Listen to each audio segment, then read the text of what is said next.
Hey, what's up, team? Coach Taj here from Frog Scripps here in San Diego, California. And I'm here because today is day 15 of our 31-day 100-rep challenge. That's right, y'all. Now, ribbit, we about to get it today because we are doing frog crunches. You know what I'm saying? We going from lily pad to lily pad, and we gonna get it in and get rid of all that fat. You know what I'm saying, baby? So with the frog crunch, it's really feeling like a sit-up, but it's a frog crunch because it packs a punch. You're gonna bring your feet together like you're doing the butterfly stretch. But we ain't doing a butterfly, we getting on this froggy crunch. So you're bringing your feet together.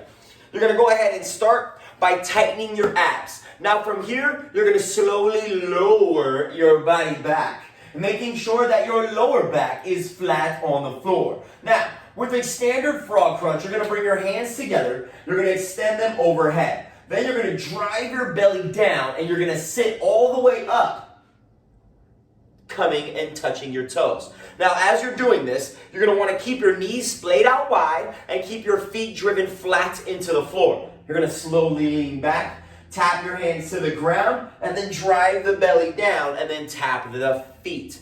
Now, the biggest thing about this movement that tends to happen is usually most people will use their arms to create momentum. So a lot of times we'll see this. People will throw their hands and then they'll tap their toes. What that's doing is that's actually taking the work off of your abs and it's using your arms and momentum to do the work for you. That means that you will be getting less out of the movement, which means less long-term improvement. Come on, y'all, we gotta be a student. So the biggest thing is you're gonna use these arms, but you're just using them to elongate the abdominal cavity. We're not using them to use them as a cheat code. We wanna use our abs the way that we need, yo. You know what I'm saying? So keep the hands together nice and slow. Lowering down for about 2 to 3 seconds, and then you're going to drive your belly. Your arms are literally just once again extending and elongating that midsection, really keeping the belly down, and you're gonna drive the belly down and then allow the arms to come. Now, if you're having difficulty with this movement, let's say you're just like, Taj, I can't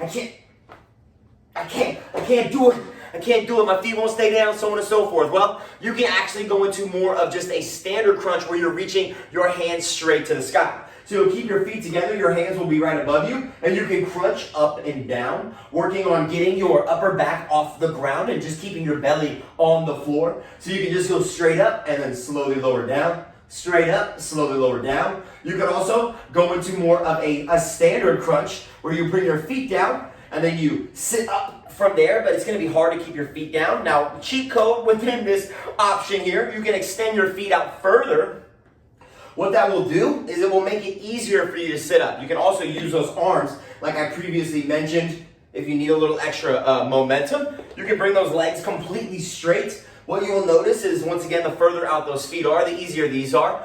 Even, you could use a couch. Look at this. Look, I got a couch. Look at that. Hope you got a couch too. You just put your feet right under the couch. And look, it gives you that extra added assistance. So you can then really focus on the abs, and the legs are anchored down. So you can now, you're not even using the arms at all. You're literally just focused on using that core and a little assistance with the feet on top of the floor so you can get more. You know what I'm saying, baby? Now, if you're like, Taj, I absolutely love the frog crunch, but why are my feet together? Hey, I got an answer for you. The reason you want your feet together like this instead of like this is you're actually taking the legs out of the equation. So now it is dominantly an upper third portion of your body, well, your midsection, and then the rest of your upper body is doing all of the work depending on how you manipulate your arms. Once again, we don't want our upper body, our arms to do the work. We want to keep our focus within that midsection. So it's all about controlling your arms, and when your feet are together like this, it actually takes out all of this to use for your crunches so you can get more and burn more of your lunches. You know what I'm saying? Now, if you want that challenge, if you're looking for more difficulty, here's your first challenging variation. You're gonna lay on down. Now notice my hands. They never come above my head. I'm gonna keep my hands here and I'm gonna drive my belly down, and it's much harder to get up because I don't even have the option of swinging my arms. So I can't even use that cheat code if I want it. It's all slow. So you go down slow. 1, 2, 3. Then lay down nice and slow and then drive the belly down as you sit up. It's gonna get harder if you go with that more challenging variation to keep your feet on the floor. But if you're up for that challenge, that will definitely make it much more difficult. Now, if you're able to control your arms and you want to add some weight, you can grab something, I don't know, maybe like a water bottle, because you're hydrating as you're perspiring. You know what I'm saying? As you perspire, you hydrate because that's what you desire. You know what I'm saying? So you hold that bottle, you're just going to slowly lower down. Once again, you can bring the arms above, but we don't want to cheat with the arms. We want to just slowly drive the belly down and tap. Or you can take it to that double challenge and keep those arms down. And then drive up from there. So you really do have options and challenges within this exercise, but it's all about the control. You want to actually go slower. That is actually going to create more beneficial, returns than if you're trying to go fast and out of control. The last thing we want to do is see these.